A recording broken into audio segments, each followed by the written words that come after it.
Hey guys, this is Monet with WorkLife, and today I am bringing you 5 tips to help you take care of you. I really hope that you enjoyed this video. I really wanted to think of a topic that would relate to where we are in the school year. And as you guys know, this week and last week has really been celebrated as Teacher Appreciation Week. And I genuinely want to say from the bottom of my heart to every educator out there, thank you for your service. Thank you for your time. I want to start this video just by saying that something that really concerns me, and it hasn't just been this year. Last year too, I noticed that in my community, and when I say my community, I mean at my school, in my county, I even saw a few YouTube gurus and teachers that really just expressed their stress level and their frustration. And I've seen teachers really balance work and depression. And I don't even think you can balance that, but they just masked it so well. Like in front of their class, in front of their admins, they came off as very happy and joyful and happy to be in the class, but I could see them in the break room, or they would come in my room and confide in me, and they would just share how stressed and depressed and how they have anxiety and all of this over teaching. And so the first thing that I want to mention, the first tip, is to create your own positive space. Create a space that is yours. Now, of course, you know that your classroom is yours, but everybody comes into that. Parents come in, students come in, principals come in, other coworkers come in. But where is your spot? Where is your breathing space? Where is your positivity center? What I do every year is I create my corner, and usually my corner consists of my desk and my personal belongings, but I make sure that I always have 2 items. One of those items is family pictures. My family relaxes me, especially my children. I love to see their smiles. If they're smiling, mommy's smiling. I like to put pictures of my grandmother who passed away 2 years ago. I like to feel like she's with me. She's always been my biggest encourager. My second picture, or my second thing that I always have in my corner, are pictures of past classrooms.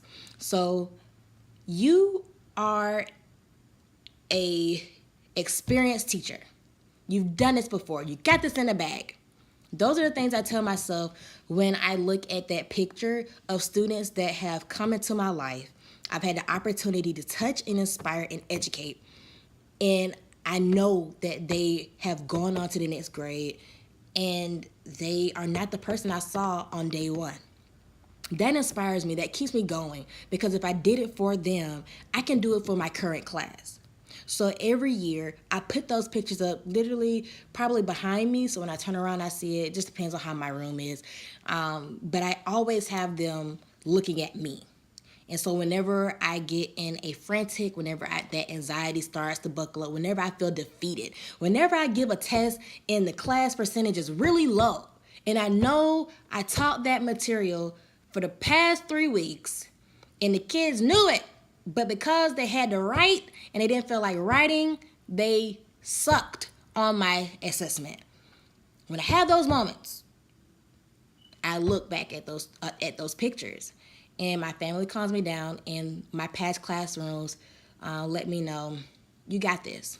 You got this. Yeah, today is a rough day, but you're going to look back and you're going to look at this group of students, and you're going to say, wow, I taught them, and they're not the same.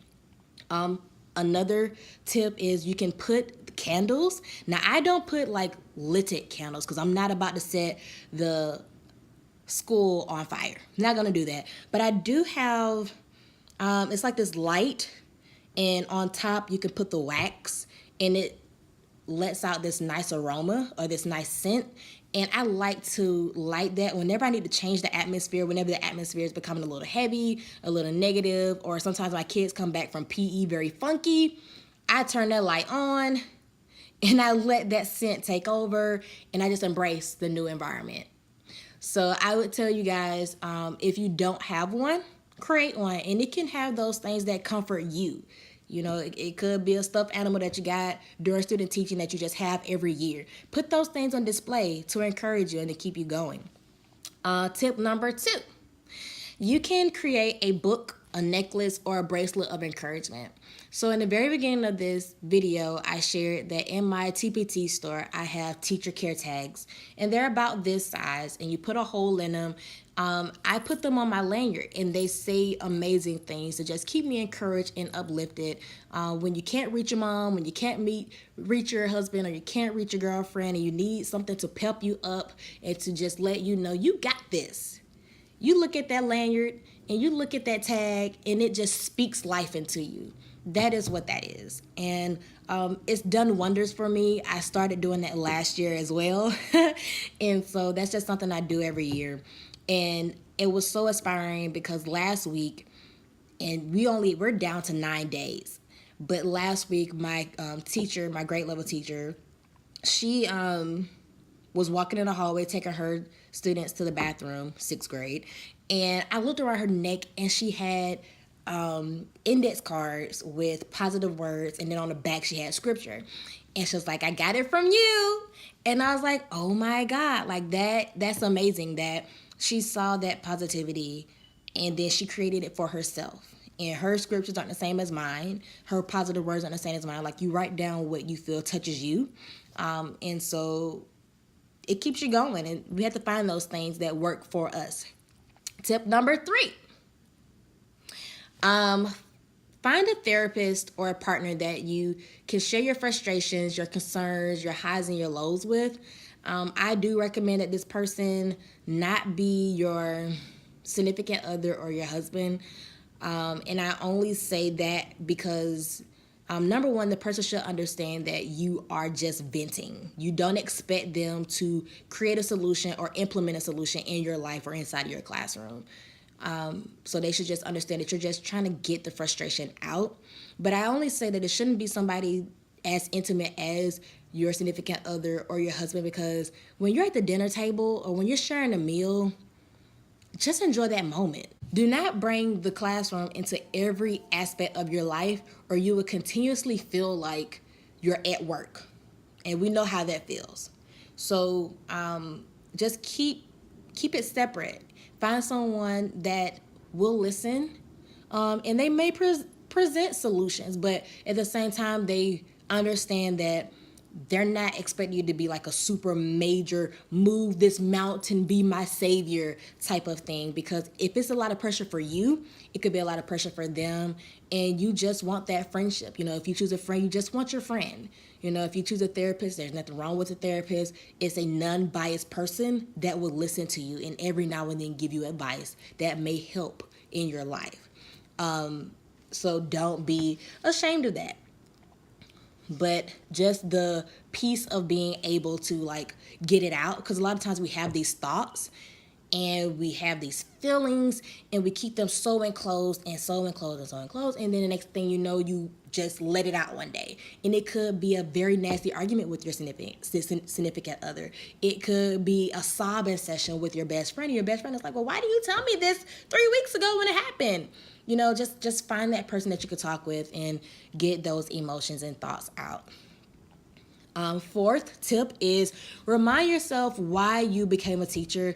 I literally have the phrase on one of those, you know, those strips that we write sentences on for our standards or essential questions, that you put them in a little plastic thingy and they're on display for people to come in and know what you're talking about.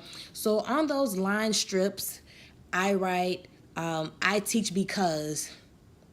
And I have on I teach because this is my God-given passion, my God-given purpose and passion in life. And so when I look at that, it reminds me why I do this.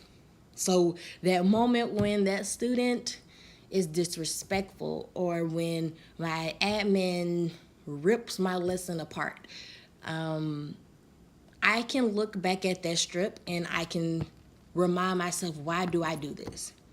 I don't do it to be pat on the back by my administration. I don't do it just to have a job or to get a paycheck, because there are other jobs out there where my paycheck could be a lot more, right? Sorry to go into song. But I do this because this is why I was created. This is my contribution to my community, and I love it. Like, I have a passion for standards. I love ELA. I can't see myself really doing anything and truly being passionate about it. And that's what I have to keep in mind. And if I can keep that on my mind, then I won't have room for anything else. And then lastly, the biggest thing, the one of those lessons that I feel like you have to kind of learn over time. So new teachers, I can tell you all day, but you have to learn it for yourself. You have to grasp the concept of work-life balance. So tip number 5, work-life balance. Yes, you have a job. Yes, that job may want to continue throughout your entire day, throughout your entire weekend, even on your holidays, but you have the power to turn it off. You work from 7:30 to 2:45. Do that. If you want to come in early, awesome. If you want to stay late, awesome. Don't do both because you need a life. Like you need to have some you time. You need to pour into you. You need to enjoy your children. You need to enjoy your spouse. You need time to be yourself. I got to a point where the only name I recognized was Miss Brown. Miss Brown. Miss Brown. Miss Brown. Miss Brown. I had to tell myself one day, my name is Monet. Like, I am a person. I am an individual. I love music. I love jazz music. I'm going to go to that concert. I want to eat out tonight. I'm not going to grade papers. I want to sleep with my children. I want to whatever have you. Whatever you want to do, make time to do it because that stack of papers is always going to be there. That deadline is going to be there next week. That parent is going to be there for another 100 days. Whatever the issue is, turn it off. My parents already know. If I don't contact you by 5:30, I'm not talking to you today. When I do my parent contacts, my parent calls on Thursday and Friday, if you don't hear my voice by 5:30, I'm now mommy. The only voices I'm listening to are from my 2 children. I'm mommy and baby, meaning mommy and wife, whatever have you. So Miss Brown goes. She done checked out. Contact me at 7:30.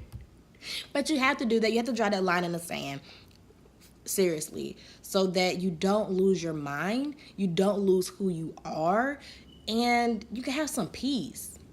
You know? Like, we don't just have a break in the summer, which is technically not a break because a lot of us are still doing lesson plans and coming up with great ideas and buying furniture and doing flexible seating and going to conferences and PD.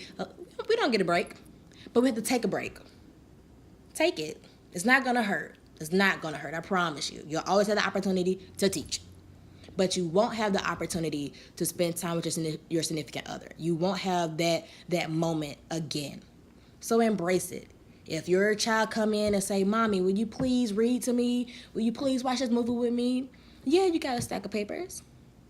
But your child wants you. So how can you neglect your own while trying to adopt another? No. Spread that love out and spread it out so much so that you loving up on you loving up on your students, you loving up on your children, you loving up on your friends, you loving up on your family. You love to dance, girl, go on dance. You like to hike? Go on hike. Don't lose who you are for a profession. Continue to be you. And put your profession inside of who you are and make it your own. That's the beauty of education. That's why I love it so much. You have the freedom to make it fit you. You design your classroom. You create your lessons that are effective for students. And I'm letting you know now, you have the opportunity to set your own work hours. But don't overdo it. Love up on you. So I hope you guys really enjoyed this video, especially during Teacher Appreciation Week. I do have some new things coming to my TPT store. Please, please, please comment. I would love to hear what you do to get your peace and to avoid pressures from work and to avoid depression and all of these other things that are rapidly occurring within our community.